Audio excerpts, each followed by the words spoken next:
제가 아는 분 중에 이단에 빠져서 청춘을 다 바친 분이 있습니다. 가족을 떠나고 직업도 없이 공동체 생활을 하면서 이단을 위해서 몸바쳐 일하다가 40이 넘어서 가족 품으로 돌아왔습니다. 그가 이단을 위해서 바친 20여 년의 세월이 얼마나 아깝겠습니까? 이단은 대개 지적이지 않습니다. 또 조직이나 교리들이 생각보다 어설픕니다. 그런데도 젊고 유능한 박사들이, 교수들이 그 이단에 빠지는 것을 보게 됩니다. 요즘 기존 교회에 위협이 되고 있는 신천지가 그렇습니다. 신천지의 포교가 한국에만 머물지 않고 미국에도 들어와서 여러 교회들을 깨어지게 하고 지금도 뉴욕과 유저지 그리고 LA에 암암리에 활동하고 있는 것을 볼 수가 있습니다. 여러분, 신천지는 신천지 예수교 정거장막 성전의 줄임말입니다. 교주는 82세 된 이만희입니다. 국민학교에 안 나온 사람이 교주가 되어서 6만 명이 넘는 신도들을 거느리고 있습니다. 신도들은 그를 보혜사 또는 재림예수라고 부르고 있습니다. 교주 이만희가 가지고 있는 신천지 교적부가 계시록에 나오는 생명책이라고 그렇게 말합니다.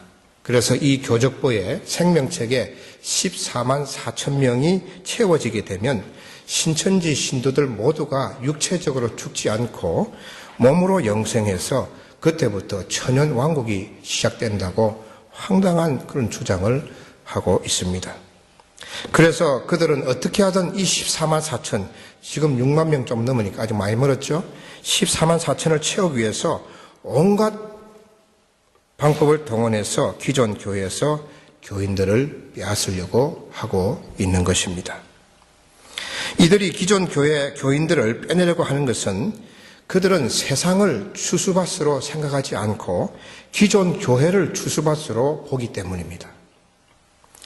세상이 전도할 곳이 아니라 교회가 전도할 곳이라고 생각하는 것입니다. 그래서 그들은 세상에 나가서 전도하지 않습니다. 전도하지 않고 어떻게 하든지 교회에 들어와서 기존 교인들을 전도하는 것이 바로 이단 신천지인 것입니다. 신천지 전도인을 추수꾼이라고 그렇게 부릅니다. 이들은 기존 교회에 들어와서 새신자로 등록을 합니다. 1년 동안 있으면서 교회에서 헌금 생활도 잘하고 11조도 잘 바치고 아주 교회에서 소리 없이 충성 봉사합니다. 그러다가 집사를 받든지 또는 시간이 2, 3년 지나서 안수 집사를 받든지 권사를 받게 되면 의도적으로 목회자에 대한 문제를 일으키고 교회를 분열시키는 것입니다. 그리고 교회 분열로 인해서 환멸을 느끼고 떨어져 나가는 교인들을 신천지의 집중 포섭 대상이 되는 것입니다. 오늘날 교회들이 지금 피해를 보고 있죠.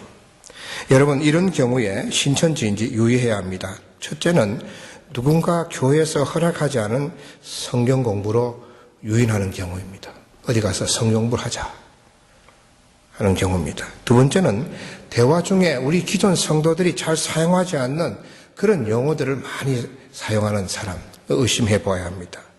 세 번째는 교회 등록하자마자 열심히 하고 성도들을 집으로 자주 초대하는 등 환심을 사는 사람, 우리가 조심해야 됩니다. 네 번째로 교회 비리나 목회자 비리에 많은 관심을 가지고 물어보는 사람 등은 신천지인지 우리가 의심해 보아야 하는 것입니다. 여기에 신천지 있습니까? 아무도 없죠. 여러분, 예수님께서 마지막 때의 징조로 거짓 선지자가 많이 일어날 것이라고 말씀하셨습니다. 그래서 마태복음 24장 11절에 보면 거짓 선지자가 많이 일어나 많은 사람들을 미혹하겠다 그랬습니다.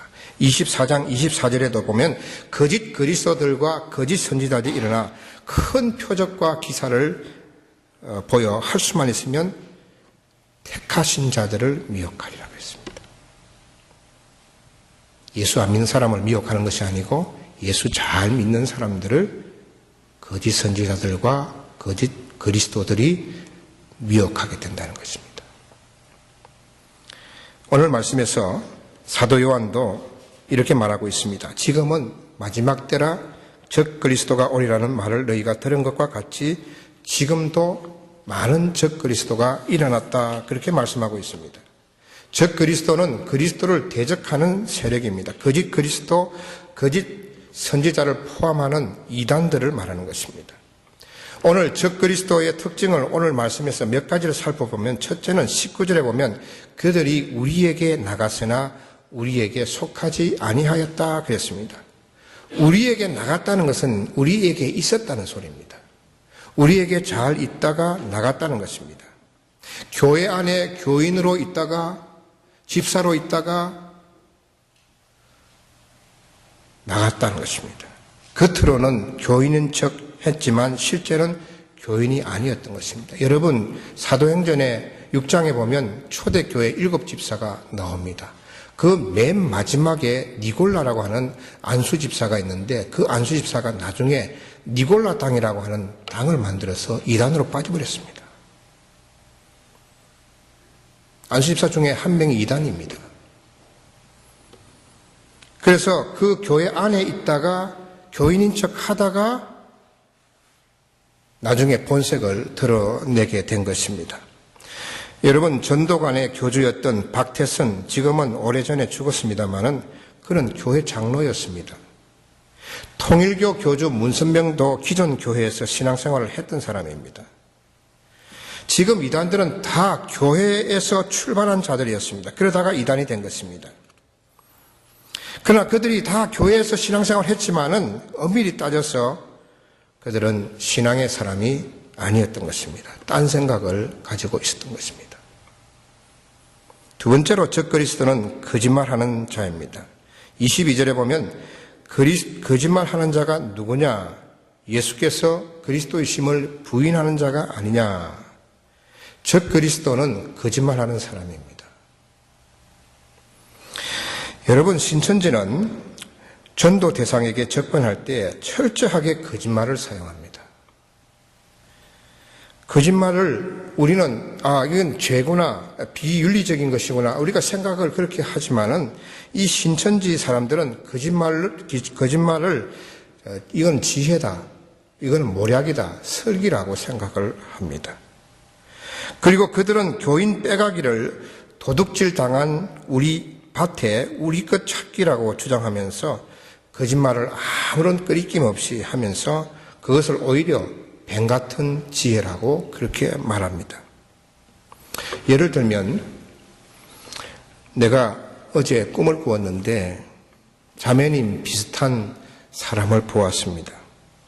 그리고 갑자기 내가 이렇게 생각하는데 자매님 전화번호가 한 번도 외우지도 않았는데 팍 떠올랐습니다. 이렇게 이제 접근하는 것이죠. 거짓말이죠. 그리고 그들은 우연을 가장하여 교회로 침투하는데 새로 이사 왔다고 하든지 아니면 본 교회가 멀어서 가까운 교회를 찾고 있다는 말로, 거짓말로 그렇게 접근하는 것입니다. 여러분, 왜 적 그리스도가 거짓말을 하는 자입니까? 그의 아비가 거짓말하는 자이기 때문입니다. 요한복음 8장 44절에 보면 너희는 너희 아비 마귀에게 났으니 너희 아비의 욕심대로 너희도 행하고자 하느니라.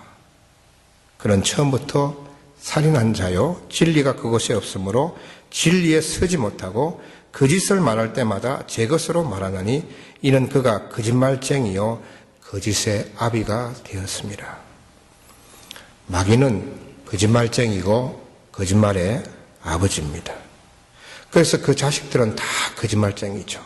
마귀의 자식인 적 그리스도도 거짓말쟁이인 것입니다. 여러분, 이단의 특징은요, 거짓말입니다. 온통 거짓말입니다. 진리가 없기 때문에 거짓말로 온 교리를 다 도배해버리는 것입니다. 세 번째로 적 그리스도는 예수께서 그리스도이심을 부인합니다. 아버지 하나님과 아들 예수님을 부인하는 것입니다. 사도 요한이 활동하던 당시의 최대 이단은 영지주의였습니다. 영지주의는 예수님이 육체를 입고 온 것을 부인했습니다. 예수님의 예수님은 신성과 인성을 동시에 가지고 계신 분인데 그들은 예수님의 신성은 인정했지만 예수님의 인성을 부인한 것입니다. 전도관의 박태선은 자기를 하나님이라고 했습니다. 통일교 문선명은 자기 자신을 재림예수라고 그러고 나중에는 하나님이라고 그랬죠. 신천지 이만희는 자신을 재림예수라고 보혜사라고 그렇게 부릅니다. 성경에서 말하는 하나님과 예수님을 부인하는 것입니다. 사도 요한은 오늘 말씀에서 그 적그리스도가 많이 등장했는데 그 적그리스도를 조심하고 경계하라 그렇게 말하면서 한 가지를 더 덧붙여서 권하고 있습니다. 이제는 너희가 그의 안에 거하라. 이제는 너희가 주 안에 거하라. 그렇게 말씀하고 있습니다. 주 안에 거하라. 주 안에 거하는 것은 주님과 교제하는 것이고 주님과 관계하는 것이고 그분과 동행하는 것이고 함께 사는 것입니다. 주 안에 거하라. 주 안에 거하는 것은 어떤 것인지 오늘 말씀을 통해서 구체적으로 말씀드리면 첫째는 주 안에 거하는 것은 예수님께서 하나님의 아들이심을 시인하는 것입니다.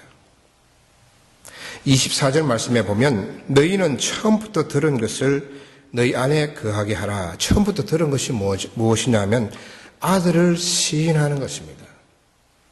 예수 그리스도가 하나님의 아들임을 시인하는 것이 처음부터 들은 것입니다. 그래서 24절 중간에 보면 처음부터 들은 것이 너희 안에 거하면 너희가 아들과 아버지 안에 거하리라. 처음부터 하나님, 예수님은 하나님의 아들이십니다 라고 하는 것을 내가 믿음으로 고백하고 시인할 때에 아들과 아버지 안에 거하게 된다는 말씀입니다. 주님과 교제하며 살게 된다는 것입니다. 여러분, 이것이 신앙의 출발입니다. 베드로가 예수님에 대해서 어떻게 신앙을 고백했습니까? 주는 그리스도시요 하나님의 아들이십니다. 이것이 신앙의 출발입니다. 이것이 되지 않으면, 이것이 믿어지지 않으면 출발할 수가 없는 것이죠. 주님 안에 거할 수가 없는 것입니다. 두 번째로 주 안에 거하는 것은 하나님의 말씀을 따라 행하는 것입니다.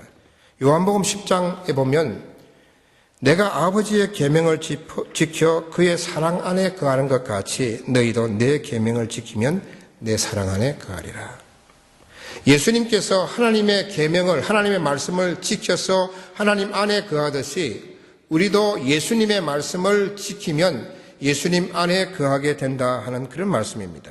말씀을 듣기만 하는 것이 아니라 그 말씀대로 들었으면 지키고 행하는 것입니다. 그럴 때에 우리는 주님 안에 거하는 것입니다. 세 번째로 주 안에 거하는 것은 주님과 연결되는 것입니다. 요한복음 15장에 보면 포도나무 비유가 나옵니다. 포도나무는 예수님이시고 가지는 우리들이죠. 가지가 포도나무에 붙어 있는 것은 주님과 연결되는 것을 말합니다. 포도나무 비유의 핵심은 연결입니다. 연결이 없으면 아무것도 이루어지지 않죠.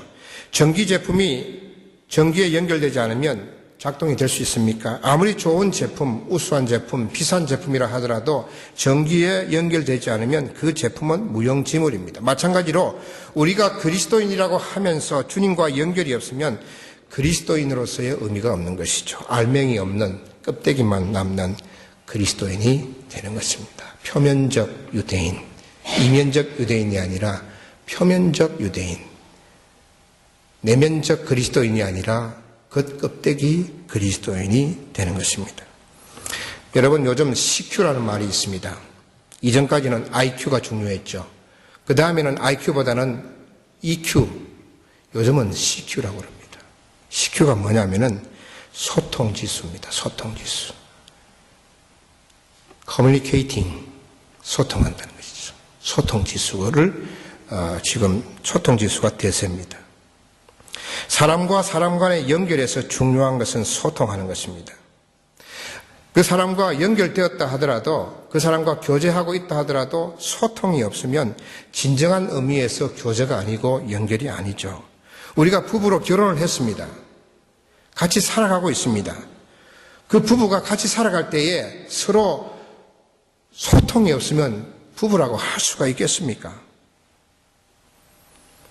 마찬가지로 우리가 주님 안에 있다, 주님과 연결되어 있다고 하면서 주님과 소통이 없다고 한다면 진정한 주님과 연결되어 있지 않는 것이고 교제하지 않고 있는 것이죠. 주님과 대화가 있어야 되고 주님과 소통이 되어야 연결되는 것이고 주님 안에 있는 것입니다. 소통은 기도하는 것이고 주님과 대화하는 것입니다. 여러분, 저를 보세요. 여러분은 주님과 얼마나 교통하십니까? 소통하십니까?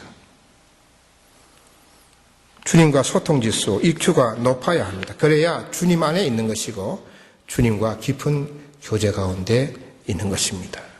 여러분, 예수님과 늘 소통하시길 바랍니다. 늘 대화하세요. 늘 기도하시길. 그래야 주님 안에 거하는 것입니다. 우리가 주님 안에 거할 때 이런 결과를 얻게 됩니다. 첫째는 풍성한 열매입니다. 요한복음 15장 5절에 보면 나는 포도나무요 너희는 가지니 저가 내 안에 내가 저 안에 있으면 이 사람은 과실을 많이 맺나니 과실을 많이 맺는다 했습니다. 풍성한 열매를 맺는 것이죠. 성령의 열매, 전도의 열매, 사업의 열매, 가정의 열매, 직장의 열매, 자녀의 열매를 풍성하게 맺게 되는 것입니다. 두 번째는 우리가 주 안에 거할 때에 기도 응답을 받게 됩니다. 요한복음 15장 7절에 보면 너희가 내 안에 거하고 내 말이 너희 안에 거하면 무엇이든지 원하는 대로 구하라 그리하면 이루리라. 아무리 기도해도 응답이 없다고 한다면 그 기도가 무슨 소용이 있겠습니까? 기도하라는 것은 응답 받기 위해서입니다. 기도의 응답은 기도하기만 한다고 되는 것이 아니라 주님 안에 거하면서 구할 때 주님께서 응답하시는 것입니다. 무엇이든지 원하는 대로 구하라 그리하면 이루리라. 무엇이든지 원하는 대로 구하라. 주님 안에 거하면서 무엇이든지 구하라 그리하면 이루리라. 무엇이든지 원하는 대로 구하라. 주님 안에 거하지 않으면 아무것도 이루어지지 않으리라. 세 번째로 기쁨이 충만하게 됩니다. 요한복음 15장 11절에 보면 내가 이것을 너희에게 이르면 내 기쁨이 너희 안에 있어 너희 기쁨을 충만하게 하려 함이라. 우리가 주 안에 거하게 되면 기쁨이 충만하게 됩니다. 아무리 어두움이 깔려 있어도 빛이 비치면 어두움이 물러가게 되어 있습니다. 아무리 슬픔이 흑암같이 덮여 있어도 주님의 기쁨이 우리에게 비치면 슬픔이 물러가게 되는 것입니다. 여러분, 감옥에 갇혔어도 바울은 빌립보 교인들에게 주 안에서 항상 기뻐하라. 내가 다시 말하노니 기뻐하라 말씀했습니다. 기쁨은 주 안에 거하는 자들의 열매입니다. 세상이 힘들고 고달프고 어려워서 기쁨이 없다 하더라도 우리 믿는 사람들은 기뻐해야 합니다. 왜냐하면 주 안에 거하는 자들이기 때문입니다. 환경이 아닙니다. 조건이 아닙니다. 조건과 상관없이 기뻐합니다. 주 안에 있기 때문입니다. 요한복음 16장 22절에 지금은 너희가 근심하나 내가 다시 너희를 보리니 너희 마음이 기쁠 것이요 너희 기쁨을 빼앗을 자가 없으리로다. 예수님께서 이제 십자가를 지고 돌아가시고 하늘나라로 가신다고 하는 이야기를 들은 제자들이 걱정이 생겼습니다. 예수님이 떠나면 우리가 어떻게 살까? 그러자 주님께서 지금은 너희가 근심하나 내가 다시 오겠다는 것입니다. 내가 다시 와서 너희를 보게 하리니 너희 마음이 기쁠 것이요 너희 기쁨을 빼앗을 자가 없으리라. 주님이 계시면 기뻐할 수밖에 없고 기쁨을 빼앗을 자가 없다는 것입니다. 내가 다치고 힘들고 어렵고 하더라도 주님이 나와 함께 하신다고 한다면 그 기쁨을 빼앗을 자가 없다 하는 말씀인 것입니다. 네 번째로 주 안에 거하면 주님 강림하실 때에 부끄러움을 당하지 않게 됩니다. 오늘 읽은 말씀 28절에 보면 자녀들아 이제 그의 안에 거하라. 이는 주께서 나타나신 바 되면 그가 강림하실 때에 우리로 담대함을 얻어 그 앞에서 부끄럽지 않게 하려 함이라. 그가 강림하실 때에 예수님께서 다시 오시는 날입니다. 우리로 담대함을 얻어서 주님 앞에 부끄럽지 않게 하려 하겠다는 것입니다. 여러분 잘 아시는 달란트 비유에서 5달란트, 2달란트, 1달란트 받은 종들이 나가서 열심히 일하고 주인이 다시 돌아왔을 때 계산하게 됩니다. 그런데 두 사람은 칭찬과 또 상급을 받게 되었죠. 그러나 1달란트 받은 종은 말하기를 당신이 두려워서 당신의 달란트를 숨겨두었습니다. 그랬을 때 주인이 뭐라고 그랬습니까? 악하고 게으른 종아, 부끄러움을 당했습니다.